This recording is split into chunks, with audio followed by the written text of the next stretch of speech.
Hello everyone. ये some basic concept of chemistry chapter का second lecture है। पिछले लेक्चर में हम लोगों ने यूनिवर्स की क्लासिफिकेशन के बारे में बात की थी। इस पर्टिकुलर लेक्चर में हम आपकी स्क्रीन पर डिस्प्ले हो रहा होगा एटॉमिक वेट या रिलेटिव एटॉमिक वेट या फिर जिसे आप मोलर मास कहते हो, इसके बारे में हम स्टडी करेंगे। देखिए, मोल समझने से पहले हम इन टॉपिक्स को इसलिए कवर कर रहे हैं क्योंकि मोल से पहले हमें ये टॉपिक इसलिए नेसेसरी है क्योंकि मोल में ये टर्म्स आएंगे और तब आपको हो सके तो ये चीज़ें समझ में ना आए। हो सकता है कि आपने पिछले क्लासेस में रट करके ही काम चलाया हो, तो इससे ये तो कोई परमानेंट इलाज हुआ नहीं कि आप केवल रट लो, क्योंकि मे बी अगर आप 11th के बाद 12th में जाओगे तो भी इसकी नीड पड़ेगी। 12th के बाद नीट या जेई जो भी एग्ज़ाम दोगे उसमें भी इसकी नीड पड़ेगी। एंड कभी कभी क्या होता है कि सवाल जो होते हैं बड़े सिंपल आते हैं, लेकिन वो आपके कॉन्सेप्ट को चेक करते हैं कि आपने क्या तैयारी रखी हुई है। आप सिर्फ रट करके आए हुए हो या फिर आप समझ करके आए हुए हो। तो उन सवालों को भी आप तभी डील कर पाओगे जब आपने समझा हुआ होगा। चलिए, बिना टाइम वेस्ट करते हुए हम इसको स्टार्ट करते हैं। देखिए, अगर आपके पास टाइम नहीं है तो मैंने फॉर्मूलेज लिखे हुए हैं, एग्जाम्पल भी इसमें डिस्प्ले किया हुआ है। आप चाहो तो लिटरली लिख करके, समझ करके, देख करके ही आप हट जाओ, वरना अगर आपको परमानेंट एक सॉल्यूशन चाहिए कि एक ही बार मैं समझ लूँ और वो मेरे साथ हमेशा मेरे ध्यान में रहे, तो देखिए अब हम लेक्चर स्टार्ट कर रहे हैं उसके बारे में। ठीक है, बिना टाइम को वेस्ट करते हुए इसको मैं हटा रहा हूँ अपने स्क्रीन पे से एंड मैं समझाता हूँ इस बात को। चलिए, जैसे बच्चों, अगर मैं आपसे पूछूं कि आपका वेट कितना है, लिटरली किसी का वेट 75 होगा, किसी का 70 होगा, किसी का 65 होगा, किसी का 55 होगा, 55 kg, 45 kg। तो बच्चों, क्या किसी भगवान ने आकर के किलोग्राम सिस्टम लाया था? बिल्कुल नहीं। किसी भगवान ने तो कह के नहीं गए कि भैया ये लो 1 किलोग्राम, इसके रिस्पेक्ट में सबका वज़न करो। ऐसा तो हुआ नहीं था, किसी ने ऐसा तो कहा नहीं हमसे। तो बच्चों, हम अपना वेट बताते हैं कि हमारा वेट 55 kg है, 45 kg है। इससे आप क्या समझते हो बच्चों? इसका मतलब है, सपोज़ करो किसी का वेट 45 kg है, इसका मतलब ये है कि वो 1 किलोग्राम के कंपैरिजन में 45 टाइम्स हैवियर है, 45 गुना भारी है। किसी का वेट 60 है तो इसका मतलब ये है कि वो 1 किलोग्राम के रिस्पेक्ट में, सिंपली बात है कि उतने टाइम्स हैवियर है। किसी का वेट 65 है तो यानी वो 1 किलोग्राम के रिस्पेक्ट में 65 टाइम्स हैवियर है। बच्चों देखो, ये कॉन्सेप्ट आया कैसे? हुआ क्या कि हमने एक पर्टिकुलर सिलेंडर को लिया और हमने इसको कह दिया कि ये बच्चों, इस वज़न को हमने बोल दिया, मान लो कि हमने कह दिया चलो ठीक है भैया, इसको हमने बोला 1 सिलेंडर, और हमने सबका वज़न करना शुरू किया। तरजुई बटकरा होता है, उसी तरीके से हम लोगों ने वज़न किया होगा। मानो कि मैंने अपना वज़न किया तो पाया कि मेरा वज़न जो है वो 65 सिलेंडर के इक्विवेलेंट है। यानी एक तरफ हम सिलेंडर को रखते गए, एक तरफ मैं खुद खड़ा हुआ हूँ या बैठा हुआ हूँ उस पर। मैंने जब 65 सिलेंडर एक तरफ रखा तो जा कर के देखा कि मेरा वेट बैलेंस है। अब मैंने क्या किया कि कोई मुझसे पूछे तुम्हारा वज़न कितना है, तो मैंने कहा भैया मेरा वज़न तो 65 सिलेंडर के इक्विवेलेंट है। ये तो थोड़ा और लग रहा है ना सुनने में कि सिलेंडर, किसी का हाथी का वज़न कितना है तो आप कहोगे 100 सिलेंडर, तो ये काफ़ी और लगता है सुनने में। तो हमने क्या किया कि हम लोगों ने बोल दिया कि 1 cylinder is equivalent to 1 kilogram. यानी हमने एक पर्टिकुलर वेट को कह दिया कि भैया ये 1 kg है, ये यूनिवर्सल है, हम इसी के रिस्पेक्ट में किसी का वज़न बताएंगे। क्या नीड पड़ी इसको यूनिवर्सल करने की? क्योंकि सोचो, कहीं पे कोई पाउंड में मेज़र कर रहा है, सपोज़ कर लेते हैं, एंड कहीं पे कोई किलोग्राम में मेज़र कर रहा है, कहीं पे किसी ने पत्थर से मेज़र कर रहा है, कहीं पे कोई ईंट रख करके मेज़रमेंट कर रहा है, तो ये कॉम्प्लेक्सिटी को बढ़ाएगा। तो समझने के लिए, इंटरेक्शन के लिए, समझाने के लिए ये बहुत ज़रूरी है कि हम एक स्टैंडर्ड माने और उसके रिस्पेक्ट में ही हम सब कुछ बताएं। आप पूरे वर्ल्ड में देखिए, 1 किलोग्राम हर जगह 1 किलोग्राम सेम होता है। एक पर्टिकुलर वेट को हम 1 kg कहते हैं, वो हर जगह इक्विवेलेंट है। समझ में आ रहा है? इसलिए हम लोगों ने एक स्टैंडर्ड माना, एक पर्टिकुलर वेट को कह दिया कि बच्चों ये जो पर्टिकुलर वेट है हमारा, ये कितना है, वो 1 kg है, एंड हम इसके रिस्पेक्ट में सबका वज़न बताते हैं। समझ में आ रहा है? उसी तरीके से जब किसी एटम का वेट निकालने की बात आई तो इसके लिए भी बच्चों हमको एक स्टैंडर्ड मानना पड़ेगा। तो हमने बच्चों क्या किया कि कार्बन 12 एटम को लिया, यानी एक ऐसा कार्बन का एटम लिया जिसका मोलर मास 12 था। और इसके 1/12वें हिस्से के वज़न को ही हमने क्या कह दिया, स्टैंडर्ड माना। यानी मैं अच्छे तरीके से लिखना चाहूँ तो लिख सकता हूँ 1/12 into mass of 1 carbon 12 atom.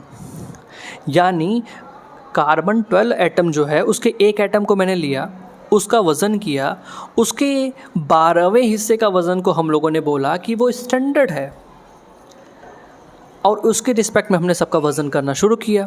यानी जैसे बच्चों हम लोगों ने यहाँ पे एक सिलेंडर को हम लोगों ने स्टैंडर्ड मान करके आगे बढ़ रहे थे, वहीं पे हमने इस पर्टिकुलर टर्म को एक स्टैंडर्ड माना और इसके रिस्पेक्ट में हमने सबका वज़न बताना शुरू किया। जब हमने सोडियम के एक एटम का वज़न निकाला तो पाया कि वो सोडियम का एक एटम जो है वो इससे 23.5 टाइम्स हैवियर है। यानी सोडियम की एक एटम का वज़न आया 23.5 into 1/12 into mass of 1 C12 atom. अब बार बार इतने बड़े टर्म को लिखने की क्या नीड है, क्यों ना हम कोई शॉर्ट फॉर्म लिखें। जैसे बच्चों यहाँ पे मैंने 1 सिलेंडर को 1 kg बोल दिया था, उसी तरीके से हम लोगों ने इस पर्टिकुलर वेट को 1 AMU बोल दिया था।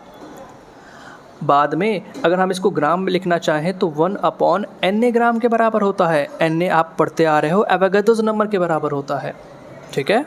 तो 1/Na ग्राम, इसी को हम लोगों ने 1 AMU बोला, इसी को हमने स्टैंडर्ड माना और इसके रिस्पेक्ट में हम सबका वज़न बताते हैं। आप ऐसा समझो जिस तरीके से हम अपना वेट बता रहे हैं कि मेरा वेट 65 kg है, यानी 1 किलोग्राम को बच्चों मैंने स्टैंडर्ड माना और 1 किलोग्राम के रिस्पेक्ट में मैं 65 टाइम्स हैवियर हूँ।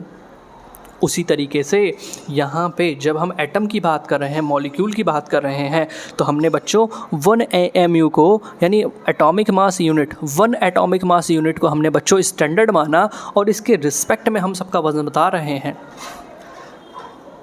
जब हमने ऑक्सीजन के एक एटम का वज़न देखा तो पाया कि वो 16 AMU के बराबर है। समझ में आ रहा है?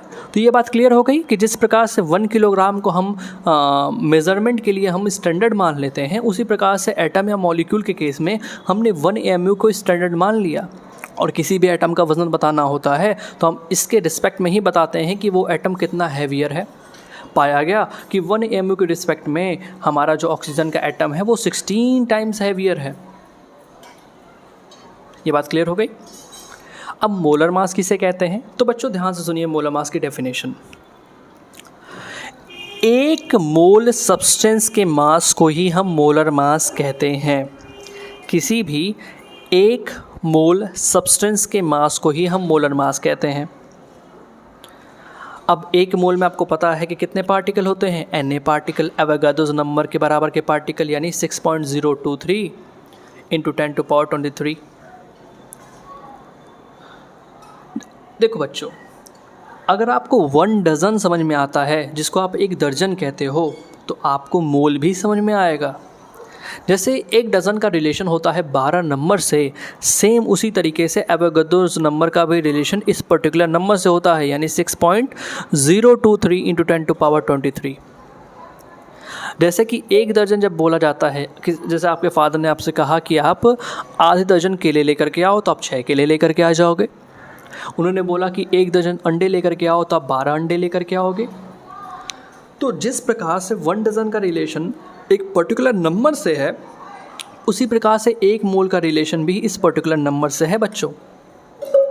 अब बताइए, अगर हमें एक पार्टिकल का वज़न पता होगा तो क्या हम 1 मोल में मौजूद पार्टिकल का वज़न नहीं बता पाएंगे? बिल्कुल बता लेंगे भाई। ये 16 AMU तो एक ऑक्सीजन के एटम का वज़न है ना। अगर कोई पूछ दे कि ऑक्सीजन का मोलर मास कितना है,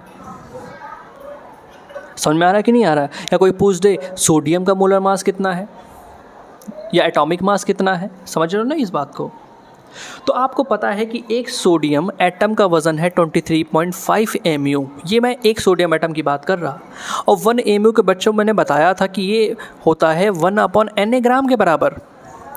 यानी एक सोडियम एटम का वज़न कितना है? 23.5/Na ग्राम। और कोई पूछ दे हमसे कि 1 मोल सोडियम एटम का एटॉमिक वेट कितना है, तो भैया हमें एक का तो पता है, एक सोडियम एटम का वज़न तो हमें पता है। तो क्या हम 1 मोल सोडियम एटम का वज़न नहीं निकाल सकते? बिल्कुल निकाल सकते हैं। कैसे? सिंपली बात है, एवोगाड्रोस नंबर से मल्टीप्लाई कर दो। भाई हमें एक पार्टिकल का वज़न पता है और हमें 1 मोल पार्टिकल का वज़न पूछा है, तो हमें 1 मोल पार्टिकल का नंबर पता ही है ना। अरे भैया, आपको एक पार्टिकल का वज़न पता है और आपको 1 मोल में मौजूद पार्टिकल की संख्या पता है कि 1 मोल में कितने पार्टिकल होते हैं, तो क्या दोनों को मल्टीप्लाई कर दोगे तो 1 मोल पार्टिकल का वज़न नहीं निकल जाएगा? बिल्कुल निकल जाएगा। तो ये बात रही इसकी। तो आपको ये बात समझ में आ चुकी होगी अभी कि एटॉमिक वेट या रिलेटिव एटॉमिक वेट या मोलर मास किसे हम कहते हैं।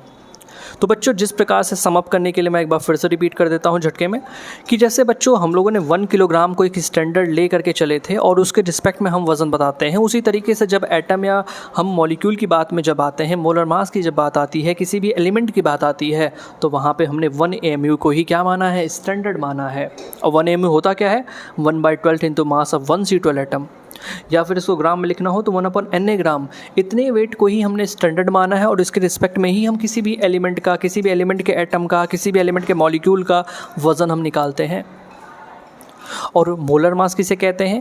तो 1 मोल सब्सटेंस के मास को ही हम बच्चों मोलर मास कहते हैं। Thank you. आज के लिए बस इतना ही।